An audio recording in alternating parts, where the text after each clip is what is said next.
Dans cette vidéo, nous allons voir comment ajouter de l'interactivité à notre histoire. Je rappelle que le format utilisé est Arlo. Donc, pour ajouter de l'interactivité, nous allons utiliser la programmation. Donc, pour programmer dans Twine, c'est assez simple. Il y a un élément qui s'appelle les macros et que l'on va souvent utiliser.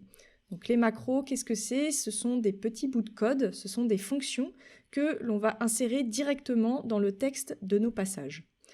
Ça sert à produire des effets assez variés, comme afficher des textes différents selon l'état du jeu, ou modifier la façon dont le texte est affiché, etc. Donc nous allons tout de suite en créer. Pour cela, nous allons créer un nouveau passage. Donc, je vais le nommer voilà, macro. Et du coup, une macro, elle est identifiable car elle est toujours écrite entre parenthèses et avec un double point. Par exemple, ça, c'est une macro. Ça, c'est encore une macro. Voilà. Un truc intéressant à savoir, c'est que les macros ne sont pas case sensitive. C'est-à-dire que mon goto, par exemple, je pourrais m'amuser à l'écrire comme ça, à l'écrire comme ça, voilà. Donc peu importe si l'on met des majuscules, des minuscules, Twine va toujours reconnaître cette macro. Ce qu'il faut savoir, c'est qu'on peut aussi créer ses propres macros. Donc voilà, quand on commence à bien connaître Twine, on peut aussi créer son propre langage. Alors les macros, elles peuvent servir à créer des variables pour notre histoire. Donc qu'est-ce qu'une variable? Une variable, c'est un élément assez fondamental dans la programmation. C'est un conteneur utilisé pour stocker des données qui peuvent changer au cours du jeu, notamment en fonction des actions de nos joueurs et de nos joueuses. Donc si l'on prend un exemple concret, une variable permet de stocker le score d'un jeu ou le temps qu'il reste pour un jeu en temps limité. Donc voilà, ça sert à faire beaucoup de choses. Imaginez des boîtes et chaque boîte contient des choses et est étiquetée avec un nom. Donc pour créer une variable dans Twine, c'est très simple. On utilise la macro set. Donc j'écris set $âge to 12. Donc ici, ma boîte, c'est-à-dire ma variable, s'appelle âge et elle contient 12. Et nous allons tout de suite se servir de cette variable dans notre histoire. Par exemple, on va dire chaperon rouge avait, et là on écrit $ plus le nom de notre variable en. Et là maintenant je vous propose de tester ça. Donc si on regarde ce que ça donne, on a bien la phrase chaperon rouge avait 12 ans et du coup il a bien compris qu'il fallait mettre la variable âge ici. Voilà, donc ça peut être très utile. Si jamais vous voulez changer ce numéro, ben voilà, c'est très simple. Hop, voilà. Si on relit, ça a changé ici. Maintenant, vous me direz à quoi ça sert le $. En fait, le $, c'est un symbole qui permet de dire que cette variable est une variable persistante.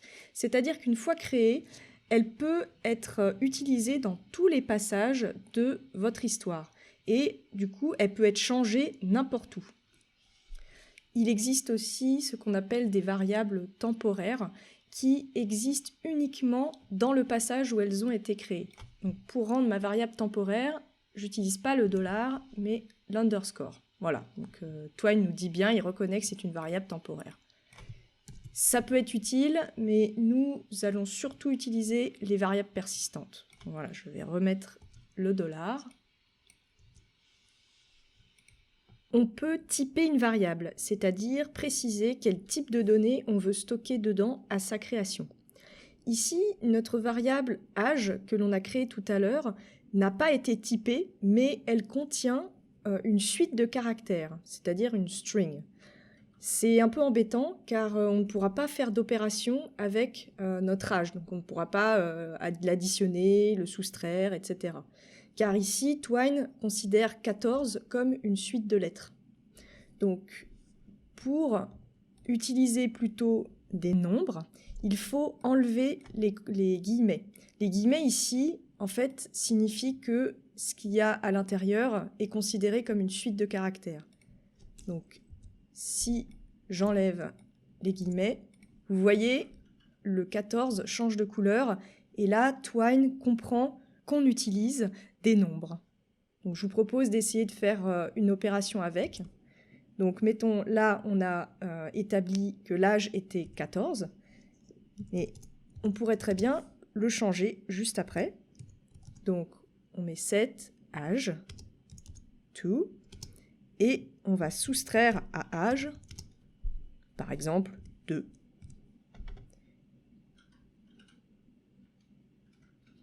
Et je vous propose de regarder tout de suite ce que ça donne.